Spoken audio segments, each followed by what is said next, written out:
we didn't handle probably their back three as well as we'd like. Roger had a bit of a day out, and the two big wingers are big, powerful men. So some of that wasn't always caused by our defence. It was where we were getting the ball at times. So they sort of really dominated that field position, and we seemed like we were on our try line for most of the game. I don't think our effort was too bad. I think there's plenty of people out there that wanted to get the right result, but we were under so much pressure a lot, then it probably has a little bit of an effect on our attack as well. And we probably didn't generate enough momentum around the ruck, and they were dominating us there as well. So then that probably didn't allow KP and Junior to probably get our game flowing too much, and they were pushing up hard and probably shutting it down a little bit. And Junior and KP haven't, never alone played together, haven't trained together for about 4 or 5 months. So we haven't when these things happen to us, when they've played and trained together a lot, they'll be able to work out different ways to play against sides, to try and generate a bit more footy. But as a whole, they basically strangled us for most of the contest and sapped us a lot of energy, and we defended our goal line. And I thought, apart from one or two things, we tried hard to hang in the contest, so I don't think people would be too critical of wanting to hang in there. And with where we're at as a side at the moment, we're an okay side at the moment, and we can't drop the ball over the try line. Those things really have a bit of a negative effect on us as well. So we've had a few of them this year, and to get to 18-10 would have been give us a lift, and we need to take those opportunities when we get them. Whereas they really tough performance last week, and you guys started really well. Do you think they would be a bit more wary back in the half? Look, I look at the top 8 at the minute, and I think every coach in the top 8 would feel if they've got their best players on the field and they can just get it right for 2 or 3 weeks, they can get in the grand final. And I don't think the Warriors are any worse chance of putting 2 or 3 games together than a lot of the other sides in the competition. They're 9-7-1 have all played a fair part in the Kiwis' resurgence in rugby league, winning World Cups and Tri-Nations, and Blake Green's a good professional, isn't he? He's a very, very good professional.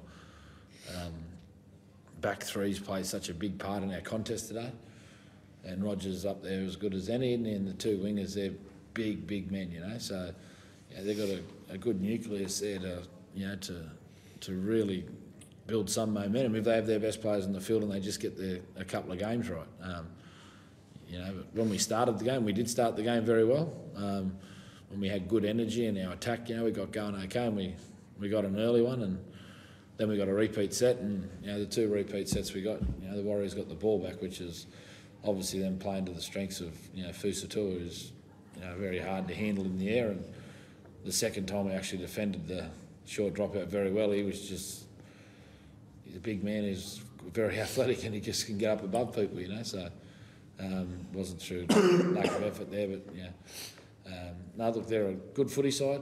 They've got good players in key positions who understand what's required, and big outside backs, and Tau, Harris, and Blair. They've got a bit of big game experience in the pack as well. So they come in knowing it was going to be a hard game, and it was a very hard game. But as I said, we got choked out of it a little bit. Probably got strangled, and a lot of our energy got used up just hanging in the contest. Roger has been in good form the last couple of games. What was your plan to try and counter that? Oh, look, we would like to have got him the ball in some little worse situations, and then we did. We got the ball down the short side once or twice with shorter kicks, which was a bit successful for us. But when they were winning that momentum, it's hard to kick well when you're on the back foot. It makes kicking very, very hard. So,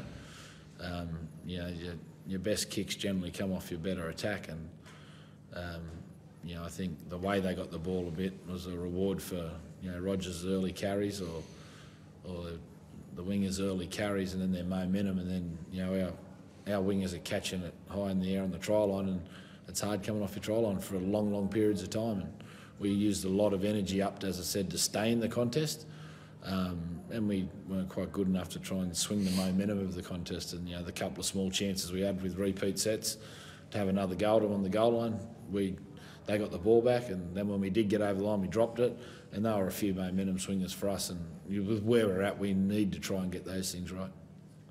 And you got 3 games. What would you like to see from tonight? 3 games. Look, we're playing 3 top 8 sides, and 3 sides that, as I said, like the Warriors, would be fancy themselves as a shot of playing in a grand final if they get it right. And we'd like to definitely, to win a couple of games. That's what we'd like to do. We certainly don't want to finish off the year not winning.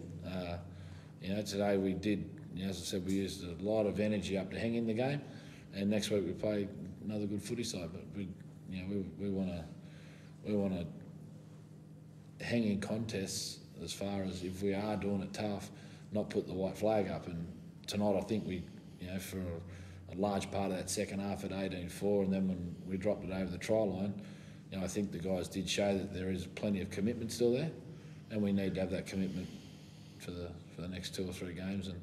And as I said, we'd love to, I suppose, put one of the sides that's looking to make the top 4, not be able to make the top 4 because we were good enough to beat them.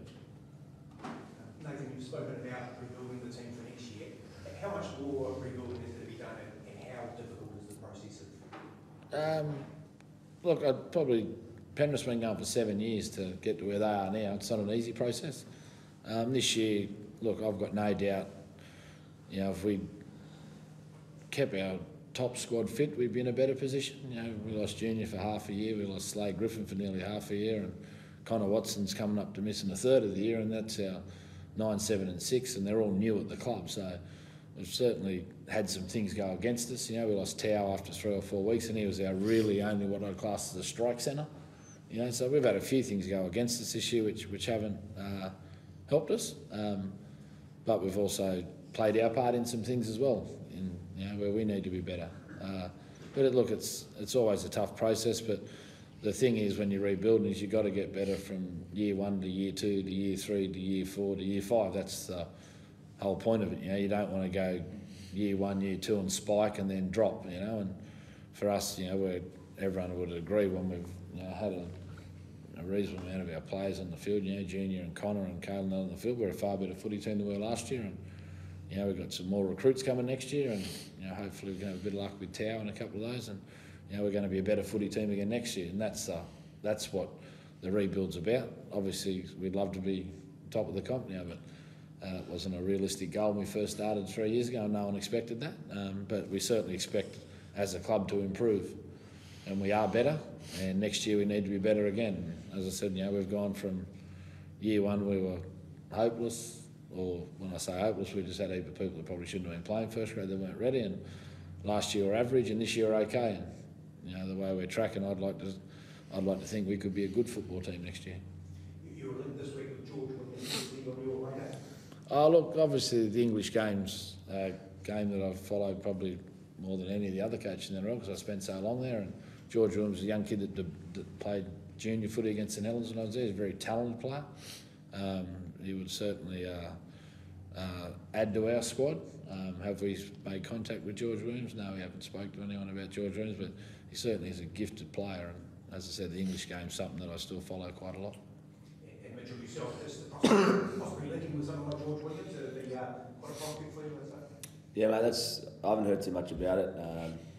I haven't even seen him play, but from all reports, he's a great player, and I'm not too sure what the situation is with the club. And we've got some really good halves there at the moment. Brownie touched on it. We haven't had too much success this year getting everyone on the field, and that's probably been it's been a big cog of the disappointment, I suppose, not being able to build those combinations. I think as halves and part of the team, when you're trying to build your team, you go back after a win or a loss and learn from things you've done well and things you didn't do so well, but we haven't had too much to draw on. So that's been definitely a big cog that's let us down or been a disappointment this year. But tonight was probably, there's a few other areas.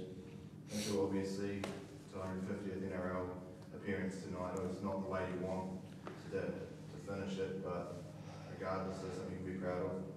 Yeah, mate, I had club brought mum and my girlfriend in to present the jersey, so as much as it's, I feel proud to play that many games, I suppose, and hopefully a few more, but I have mum and my girlfriend here and see your family proud. That's the most important thing. And quite unique as well to have Isaac Luke's the same milestone. Did you catch up with him after the game at all? Yeah, I caught up and congratulated him. He's been hard work playing against him. He's a great player. Yeah, plays plenty of rucks out there. So yeah, what a player he's been at rep level for the Kiwis and for all the teams he's played at. So yeah, I've got utmost respect for him. Mitch, congrats on 250, mate. Nathan spoke about how tough that back three of the Warriors is to contain Ken and Fuss and Roger, mate. Where do you sort of rank them in the competition, and when you're out there defending, just how tough are those guys to contain? I'll probably rate them the best.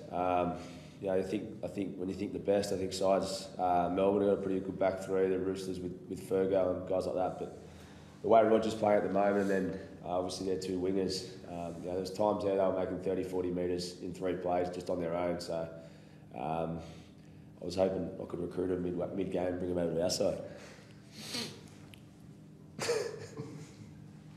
What have you thought of Roger's development since you played with him? He's been awesome. Obviously played with Rog at the Roosters there, and I think he was our Player of the Year. And then obviously the Warriors offered him a real good contract. Everyone was really disappointed at the time at the club. So he's a super player and yeah, great leader to up here for the Kiwis.